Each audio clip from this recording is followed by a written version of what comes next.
आखिर ऐसा क्या हुआ था कि ये लड़ाई 100 साल से चल रही है? इजराइल और पैलेस्टाइन के बीच कौन गलत है और कौन सही? इन दोनों का आपस में झगड़ा किस चीज पर है और क्यों है? आइए जानते हैं। व्यूवर्स, इस टॉपिक को डिस्कस करने से पहले मैं आपको बता दूं कि मैं सिर्फ फैक्ट्स एंड फिगर्स पे बात करूंगा ताकि किसी भी व्यूवर को कोई एतराज ना हो सके। और अगर आपने अभी तक हमारे चैनल को सब्सक्राइब नहीं किया तो अभी सब्सक्राइब करके हमारी यूट्यूब फैमिली का हिस्सा बने। ऑटोमन एम्पायर में एक छोटा सा इलाका, जिस इलाके को पैलेस्टाइन कहा जाता है, जहां एक दौर में मुसलमान, ज्यूज और क्रिश्चियंस एक साथ रहा करते थे। इनको एक दूसरे से ना तो कोई मसला था और ना ही कोई परेशानी। लेकिन कुछ अरब लीडर्स थे जिनको ऑटोमन एम्पायर की हुक्मरानी से नफरत थी और वो इसको हमेशा के लिए खत्म करना चाहते थे। अपने इस मकसद को हासिल करने के लिए वो ऑटोमन एम्पायर के दुश्मन ब्रिटिशर्स से जा मिले।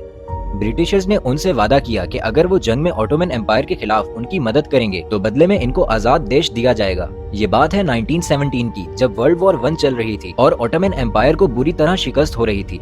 2 नवंबर 1917 को ब्रिटिश के फॉरेन सेक्रेटरी ने एक ब्रिटिश जूइश कम्युनिटी के हेड को एक लेटर लिखा। इस लेटर में लिखा गया था कि ब्रिटिश गवर्नमेंट ने फैसला किया है कि ज्यूज रिलीजन से ताल्लुक रखने वाले लोग पैलेस्टाइन में आकर अपना अलग कंट्री बना लें और इसके लिए ब्रिटिश गवर्नमेंट ज्यूज को फुल सपोर्ट करेगी। नाजरीन, इसके साथ साथ आपको बताता चलूं कि ज्यूज वो लोग थे जिन्हें पूरी दुनिया में लोग सबसे ज्यादा नफरत करते थे। लेकिन ऐसा क्यों था?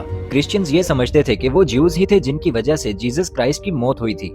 बोल्फोर के लेटर लिखने के 1 महीने के बाद ब्रिटिश सोल्जर्स आए और उन्होंने पैलेस्टाइन पर कब्जा करके ऑटोमन एम्पायर का 400 साला राज खत्म कर दिया। वर्ल्ड वॉर 1 में ब्रिटेन के हिस्से में पैलेस्टाइन आ गया। उन्होंने वहां ज्यूइश कॉलोनी बनाने की कोशिश की और आगे चलकर कामयाब भी हुए। 1919 में ऑथर बेल्फोर ने एक मेमोरेंडम लिखा था जिसमें लिखा था कि पैलेस्टाइन में पहले से रहने वाले अरब से उनकी मर्जी के बारे में पूछने की कोई जरूरत नहीं है। ज्यूइश के लोगों ने आते ही पैलेस्टाइन में अपने स्कूल्स बनाए, फैक्ट्रीज खोली और ब्रिटिशर्स की मर्जी से अपनी एक छोटी आर्मी भी बना दी जिसको हगाना कहा जाता है। अरब के लोगों ने पहले तो ये सब बहुत बर्दाश्त किया, मगर जब इनकी बर्दाश्त खत्म हुई तो इन्होंने ब्रिटिशर्स के खिलाफ आवाज उठाई, जिसकी वजह से अरब के लोगों पर बहुत जुल्म किया गया और कुछ लीडर्स को पैलेस्टाइन से बाहर निकाल दिया और कुछ को फांसी दे दी गई।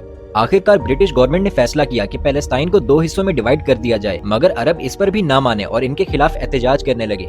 बात इतनी बढ़ गई कि 1939 में वर्ल्ड वॉर 2 शुरू हो गई, जहां ये जंग दुनिया भर में 6 करोड़ लोगों की जान ले गई। वहीं हिटलर ने अपने 10th कैप्स में 60 लाख यूरोपियन ज्यूज को बेदर्दी से कत्ल कर दिया। 1941 और 1945 के दरमियान यूरोप में रहने वाले 66% ज्यूज को हिटलर ने मार दिया था। बचने वाले ज्यूज के पास पैलेस्टाइन जाने के अलावा और कोई भी ऑप्शन नहीं था। उन्होंने वहां ब्रिटिशर्स की तरफ से लगाई गई इमिग्रेशन की लिमिट के बावजूद भी पैलेस्टाइन माइग्रेट करना शुरू कर दिया। मुसलसल एहतजाज के बाद अब ब्रिटिशर्स भी थक चुके थे, लिहाजा 1947 में उन्होंने यहाँ से निकलने का फैसला किया। 14 मई 1948 को डेविड बेन ग्यूरिन ने ऑफिशियली स्टेट ऑफ इजराइल बनाने का ऐलान कर दिया।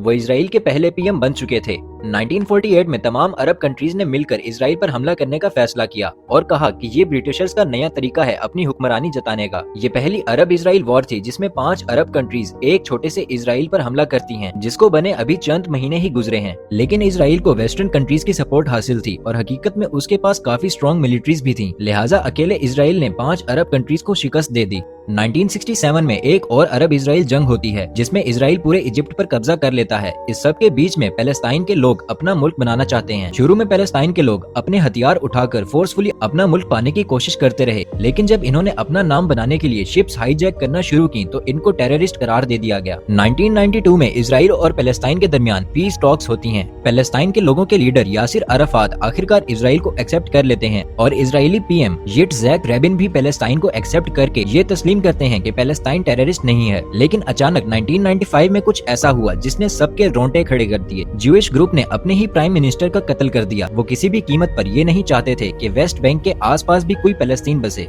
1996 में पैलेस्टाइन के पहले इलेक्शन होते हैं और पैलेस्टाइन की पहली गवर्नमेंट बनती है, लेकिन हमास, जो कि पैलेस्टाइन का मिलिटेंट विंग है, वो इस बात से खुश नहीं होता और इलेक्शन से बाइकआउट कर देता है। ना सिर्फ इतना, बल्कि वो इजराइल में कई सुसाइड बॉम्ब्स भी करवाता है, जिससे इजराइल और पैलेस्टाइन के दरमियान पहले से नफरत काफी बढ़ जाती है। इस वाकये के बाद इन दोनों के क्लैशेस आपस में होते रहते हैं। 2006 में पैलेस्टाइन में दोबारा इलेक्शंस होते हैं और अब की बार हमास जीत जाता है। इससे पैलेस्टाइन की पार्टी फातेह और हमास के बीच एक सिविल वॉर छिड़ जाती है और पैलेस्टाइन 2 टुकड़ों में बंट जाता है। आज हर दूसरे तीसरे साल हमास और इजराइल की जंग दोबारा शिद्दत इख्तियार कर लेती है। पिछली बार 2021 में ऐसा हुआ था और अब 7 अक्टूबर 2023 को हमास ने इजराइल पर 5000 से ज्यादा रॉकेट फायर किए। उम्मीद है आपको पैलेस्टाइन और इजराइल की जंग के बारे में काफी नॉलेज मिला होगा। अमन टीवी के चैनल को सब्सक्राइब करना मत भूलिएगा। मिलते हैं अगली वीडियो में।